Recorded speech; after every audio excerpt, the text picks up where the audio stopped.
안녕하세요, 엘렉트로캠입니다. 이 채널은 테슬라의 모든 것을 알려드리려고 하는 채널입니다. 모든 것을 이야기해보려는 채널이고요. 오늘도 그래서 테슬라 관련된 이야기를 해볼까 합니다. 일단 주식이 다시 많이 올라서 좋습니다. 예상대로 양 국가 간 어느 정도 그래도 조금은 순탄하진 않지만 합의하려는 조짐이 있기 때문에 예상대로 이렇게 움직여줘서 더욱이 더 기분이 좋습니다. 그리고 주식시장을 보면서 이 혼돈한 왜냐하면 트럼프 대통령이 어떤 말을 하냐에 따라서 또 주식시장이 요동칠 수 있는데 정말 어떤 확고한 하나의 신념을 이루기가 참 어렵다라는 생각이 듭니다. 저는 사실 어느 정도는 갖고 있는데 그게 이제 아무래도 연구를 오래 하다 보니까 그리고 현업에서 이런 테크놀로지를 많이 다루다 보니까 주식엔 좀 버블이 있을 수는 있어도 AI라든지 이런 것에 대해서 극단적으로 얘기하면 기술 신봉자죠. 그런 확고한 어느 정도 기술에 대한 믿음, 그리고 그런 기술들이 다 미국에서 주로 이루어지다 보니까 그것에 대한 굉장히 강력한 좀 믿음이 있는데, 이 많은 분들이 주식이 떨어지면 비난이 오고 그러니까 일희일비하게 되죠. 참 그런 확고한 신념을 갖기가 저 역시도 하긴 근데 오랜 공부와 이런 게 따라왔기 때문에 가능한 것 같기도 하고요. 그리고 제가 사이버 트럭도 사고 테슬라 차량들 사면서 다 사봤죠. 그러면서 FSD도 써보고 그러다 보니까 이렇게 장기 투자가 가능하지 않나라는 생각이 듭니다. 그리고 요즘 AI4는 사이버 트럭 AI4는 장난이 아닙니다. 공사 구간뿐만 아니라 진짜 사람같이 운전을 해요. 좀 막힌다 싶으면은 차선을 바꾼다든지 뭔가 이상이 있을 것 같으면 그걸 기똥차게 그거를 캐치해서 거의 제가 요즘은 개입하는 일이 없습니다. 그래서 로보택시에 대해서 굉장히 긍정적으로 바뀌게 됐고, 그래서 오늘은 좀 로보택시에 대해서 집중적으로, 그리고 지난번에 부족했던 지난번에 제가 봤던 보고서는 좀 복잡해서 어떻게 하면 이걸 좀 쉽게 얘기할까 생각을 해봤는데, 당연히 사람 없이 움직이는 거에 대한 그 임팩트는 장난이 아니지만 제가 우버의 작년 매출을 보자라는 거죠. 우버가 라이드 헤일링으로 작년에 총 번 그 매출이 25 빌리언 밖에 안 됩니다. 크면 클 수도 있고 작으면 작을 수도 있다고 하죠. 한 30조 원 되나요? 근데 테슬라가 차 팔고 에너지 스토리지 팔고 FSD도 팔고 이게 작년에 한 100 빌리언 달러 정도 되거든요. 그 언저리. 그러니까 이게 더해지면은 좋긴 한데 그렇게까지 우리가 생각하는 것 같이 지각 변동할 정도의 레비뉴가 안 더해준다라는 게 제 포인트였습니다. 이거는 수수료 장사잖아. 근데 우버는 차량 관리를 안 하잖아요. 그 관리하는데 돈이 들어가고 드라이버의 인슈런스 피라든지 연료비, 각종 엄청난 잡비가 다 들어가죠. 그래서 제가 운전자의 입장에서 보면은 운전자들이 왜 아우성이냐면은 많이 버시는 분은 많이 버실 수도 있는데 이제 대도시에 좀 전략적으로 하시는 분들. 근데 대체적으로 평균이 한 시간당 25달러에서 35달러? 근데 가스비 내야 되고 보험비 내야 되고 보험도 셉니다. 이거 거의 사실상 상용차 같이 다니니까 만약 우버를 한다 그러면 보험회사에서 보험료를 올릴 겁니다. 그거 꼭 알려달라고 그러거든요. 주행거리가 많이 느니까. 그런 걸 다 제외하고 나면은 레딧이나 이런 데서 얘기하는 거 보면은, 그리고 차량의 감가상각도 잊으면 안 된다고 얘기를 하죠. 그런 걸 따지고 보면은 그렇게 돈을 많이 버나? 괜찮게 버나? 그러니까 중론이 차라리 캘리포니아 같은 경우는 패스트푸드는 요즘 기본 시급이 25불에 은퇴 자금인 401k도 해주겠다, 뭐도 해주겠다, 베니핏도 주겠다라고 하는데 차라리 패스트푸드 체인점에서 일하는 게 나은 거 아니냐라는 얘기도 나옵니다. 그게 100% 낫다라는 게 아니라. 그러니까 그 정도로 드라이버들이 받는 압박이 있다라는 거죠. 그리고 테슬라도 로보택시를 만약 이제 런칭을 하게 되면 지금 자기 차가 로보택시 같이 돌아다닌다 그러면 그 이익을 차 주인하고도 쉐어해야 되잖아요. 그러니까 여러 가지 다각도로 생각했을 때 생각보다 그렇게 큰 이익이, 그리고 라이드 쉐어를 보면은 이게 거의 지금 여기 보면 26% 이어 오브 이어로는 인크리즈 했다고 그러는데, 이렇게 큰 타임 스케일로 보면은 코로나 이전부터 쫙 보면은 우버가 매출이 증가한 게 우버 이츠라든지 화물에서 이제 더해져서 올라가는 거지. 이것도 거의, 예, 사람들 택시 타는 게 거의, 이게 큰 변화가 없더라고요. 참고로 우버는 미국에서 라이드쉐어 거의 한 70%를 먹고 있기 때문에요. 그래서 제가 우버를 이렇게 보는 겁니다. 근데 로보택시가 그러면 아무 뭐 영향이 없냐? 그게 아닙니다. 그러니까 저는 그 확장성에 더 주목을 하는 거죠. FSD를 통한 이제 자율주행이 되면은, 그래서 정말 로보택시로 막 보여주면 사람들의 생각이 바뀌어서 차도 잘 팔릴 테고, 제가 얘기한 세미트럭에도 영향을 줄 거고, 파급 효과가 장난이 아니라는 거죠. 그리고 테슬라는 그걸 다 대응할 수 있기 때문에 다 수직 계열화를 하고, 그렇게 해가지고, 그래서 이렇게 레이저 씬 마진이지만 얘는 스노우볼 효과와 정말 수직 계열화를 통해서 다방면으로 다 대응이 돼서, 그래서 거기에 대한 파급 효과가 크지 않을까.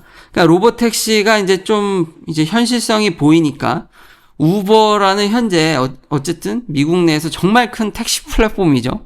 이걸 통해서 진짜 한번 이제 장부를 한번 예상을 해봤는데, 그것만으로는 였지만 여튼 예, 인건비가 사라지고 그 기술로 트랜스포를 하니까 엄청난 스노우볼로 커서, 그래서 테슬라를 긍정적으로 본다 라고 얘기가 제 결론이 되겠습니다. 그리고 좀 더 디테일한 거, 사실 여기 경쟁사가 있죠. 이제 웨이모 얘기를 주로 할 건데요. 웨이모를 왜 얘기하냐면요, 이 기사도 사실은 예, 논문이 나왔습니다. 5일자로 논문이 나왔는데, 이 논문에서 재미난 것들이 몇 개 있어서, 웨이모는 항상 이런 자율주행이 있어서 우리들이 어떻게 하는지, 뭐 기술이면 기술, 통계면 통계, 이런 거에 대해서 저도 그래서 가끔 이런 웨이모 논문을 소개시켜드렸던 것 같습니다. 근데 벌써 앱스트랙트부터 재밌는 게, 웨이모는 레벨 5라고 얘기를 하질 않습니다. 자기네 차들을.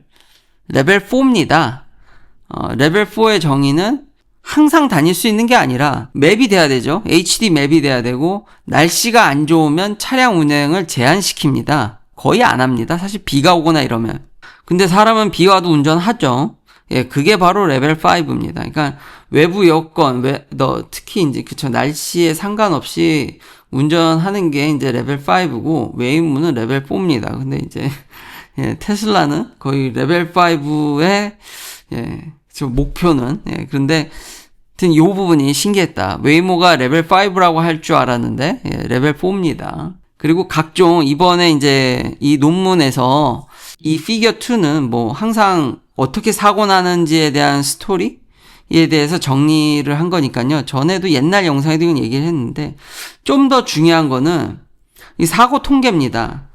한 56밀리언이니까, 그러니까 5,600만 마일입니다. 킬로미터가 아니라 마일을 운행하면서 보면은 각 도시, 이제 피닉스, 샌프란시스코, 로스앤젤레스, 어스틴, 이 대도시에 이제 벌써 하고 있죠. 무인으로 하고 있습니다. 이게 무인으로 한 통계를 갖고 했는데, 라이다도 쓰죠. HD맵도 쓰고. 사고가 안 나냐? 그럴 리가 없죠. 사고가 납니다. 사고가 통계가 한 48건?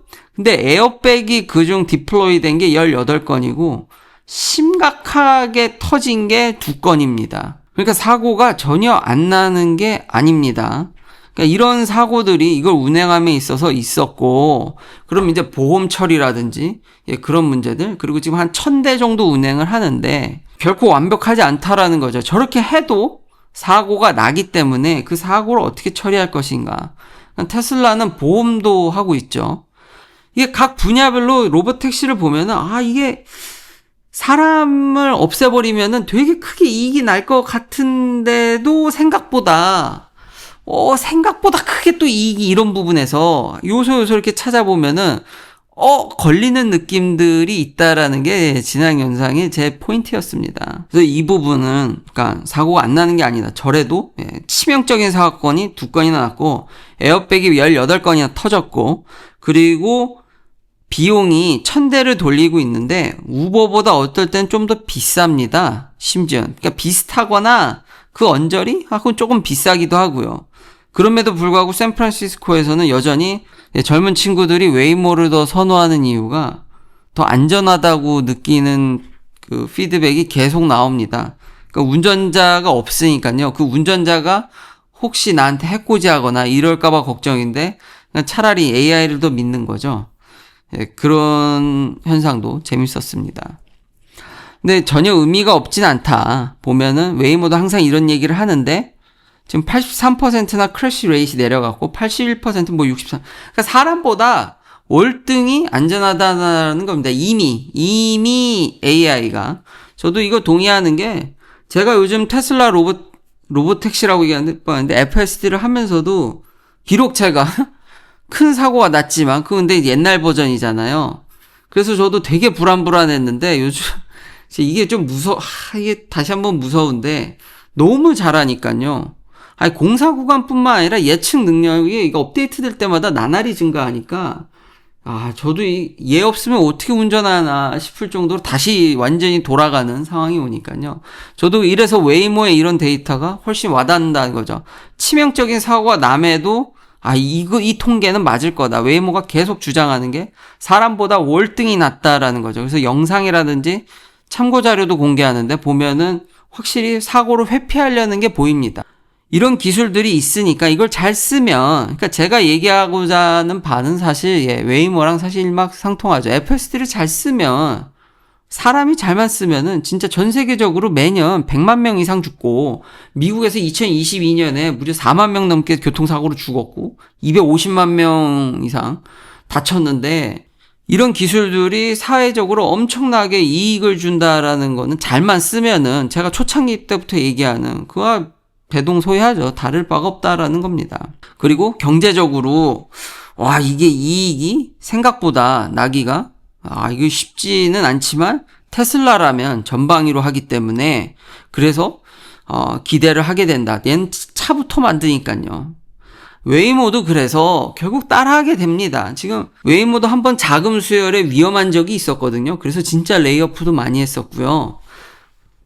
결국 라이센싱을 통해서 토요타를 지금 손을 잡은 것 같고요. 그러니까 이런 기업들한테 기술을 어떻게든지 라이센싱해서 자금을 수혈받으려는 것도 있고요.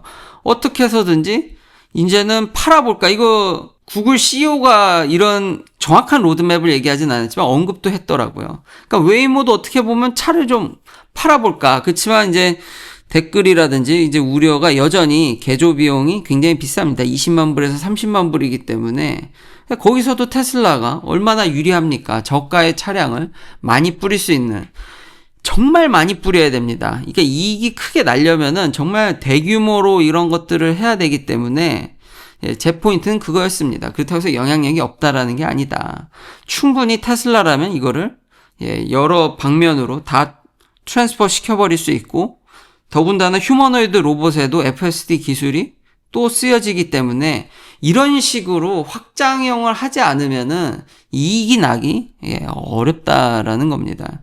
지금 웨이모도 지금 라이센스 하려고 굉장히 노력하고 지금 어떻게든 차도 팔아보려고 하고 지금 다각도로 하는 모습이 흡사 테슬라가 좀 보이기 시작해서 이렇게 다 가져왔습니다. 그렇지만 저는 그래서 웨이모가 이런 방식으로는 경제적으로는 아직 쉽진 않지만 제가 웨이모를 이렇게 트래킹하는 이유는 굉장히 이런 자율주행에 있어서 계속해서 논문을 내주고 있고 이런 통계들이라든지 이런 거를 자주 쉐어를 해줘서 우리가 데이터적으로 이게 얼마나 안전한지를 굉장히 광고하고 있기 때문에 테슬라보다도 좀 더 상세히 이걸 해주고 있기 때문에 그래서 제가 웨이모를 이렇게 보고 있고, 테슬라는 경험적으로 제가 FSD를 쓰면서 거의 제가 봤을 때는 웨이모가 여기 엄청 돌아다니는데 큰 차이를 돌아다니는 느낌으로는 큰 차이를 느끼기가 어려운 것으로 제 경험적으로 테슬라가 증명해 줄 수 있다라고